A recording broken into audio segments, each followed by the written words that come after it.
En algún punto indeterminado de la vasta llanura, al costado de una ruta que parece perderse en sí misma, se alza un extraño bosque de pinos y eucaliptos. No figura particularmente en ningún mapa, y sin embargo, cualquiera que viaje distraído podría verlo surgir de la nada, como si la tierra lo hubiera parido repentinamente. La ironía latente es que este es un bosque inaccesible, pero fatalmente de muy fácil acceso, si es que uno no cuenta con una buena estrella, porque basta con desviarse unos pasos de cualquier ruta para hallarse dentro, aunque nadie luego recuerde la decisión consciente de haber entrado.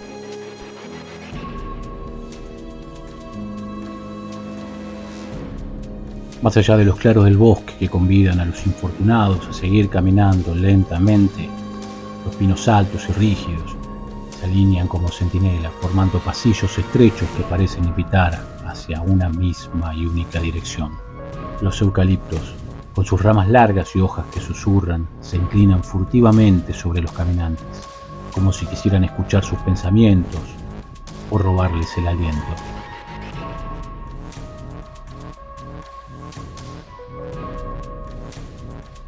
No hay animales perceptibles fácilmente en este bosque, ni pájaros, ni insectos, ni rastros de vida, solo el crujido de la corteza y el murmullo de las hojas, un sonido que se asemeja a voces apagadas.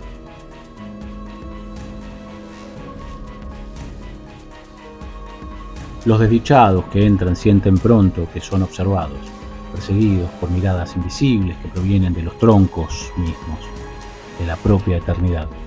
Algunos aseguran que los árboles se mueven cuando nadie los ve, que cambian de lugar para cerrar el camino de salida. Otros dicen que las raíces se arrastran bajo la tierra buscando los pies de los intrusos para atraparlos. El bosque no necesita bestias ni fantasmas ostensibles. Los guardianes de su entrada son los propios pinos y eucaliptos, que acechan furtivamente, pacientes, esperando el momento en que el visitante se detenga demasiado tiempo, se siente a descansar o se atreva a pasar la noche.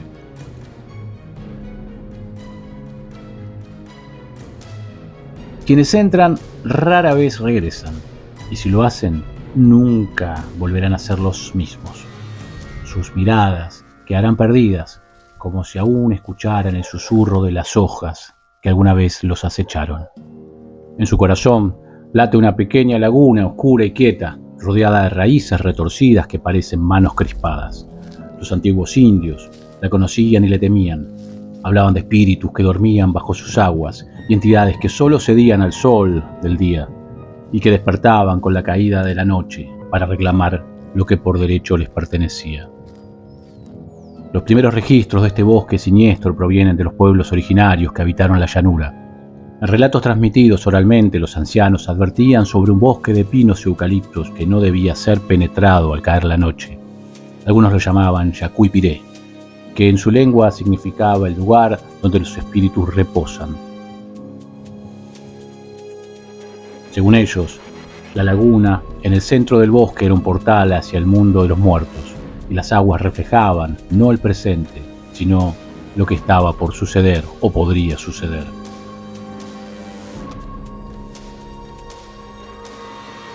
Crónicas jesuíticas del siglo XVII mencionan que los misioneros, al intentar evangelizar a los indígenas, se toparon con una resistencia férrea. No entraremos allí, decían, pues ni la cruz ni la palabra pueden protegernos de lo que mora bajo esas aguas. Otras historias cuentan que quienes se atrevieron a pasar la noche allí jamás regresaron, o lo hicieron convertidos en sombras de sí mismos, incapaces de pronunciar palabra alguna sobre lo que vieron. Algunos viajeros aseguran haber escuchado un murmullo profundo, como un coro de voces enterradas que se elevaba desde la laguna cuando el sol comenzaba a declinar. Otros dicen que los árboles se mueven, que los troncos se inclinan para cerrar el paso y que el aire se espesa hasta volverse irrespirable. De día el bosque parece dormido, pero incluso entonces la luz se filtra con dificultad entre las copas y el reflejo en la laguna nunca coincide con la realidad. Muestra figuras que no están allí, rostros que no pertenecen a este mundo.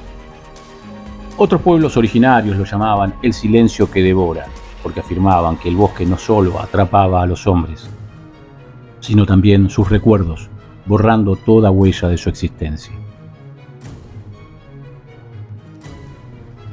En un manuscrito atribuido al capitán Francisco de Borja, del año 1682, se describe un episodio inquietante.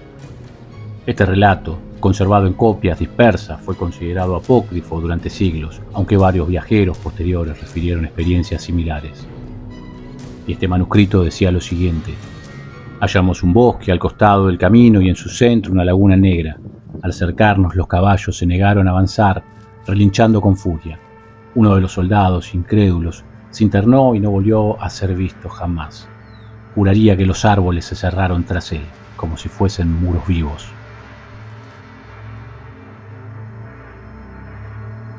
Durante el auge de las rutas comerciales, el bosque comenzó a figurar en relatos de cronistas y poetas. Algunos lo describían como un bosque encantado, otros como un cementerio natural. El escritor Esteban Echeverría, en notas marginales nunca publicadas, lo menciona como un lugar donde la razón se disuelve y el hombre se enfrenta a lo innombrable. En 1874, un periódico local publicó la noticia de un carretero que desapareció junto con su carga de leña tras desviarse hacia el bosque. La nota concluía con una advertencia: no es prudente pasar la noche en aquel paraje, pues los perros ladran allí.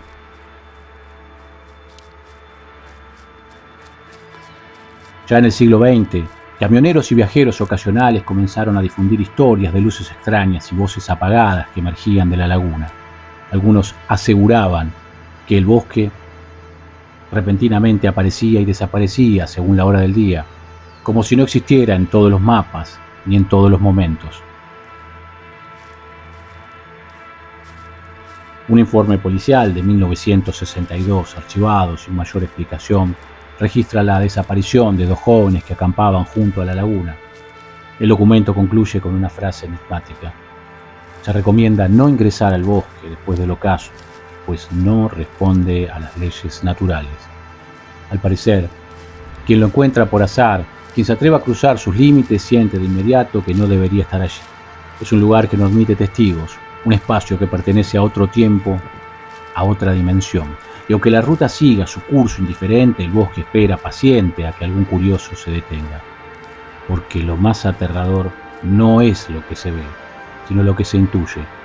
Que la laguna y sus guardianes no duermen realmente, sino que fingen aguardando el momento en que alguien, por error o por desafío, decida pasar la noche bajo sus árboles. El bosque del silencio, con su laguna oscura, se erige como un espacio liminal, accesible y prohibido, cercano y remoto, visible y ausente. Es un lugar que parece existir solo para quienes lo encuentran y que reclama un tributo de memoria y presencia. No es extraño que los indios le temieran, que los gauchos y colonos lo evitaran y que los viajeros modernos lo narren con voz temblorosa, porque lo que allí habita no duerme realmente, lo que allí habita acecha.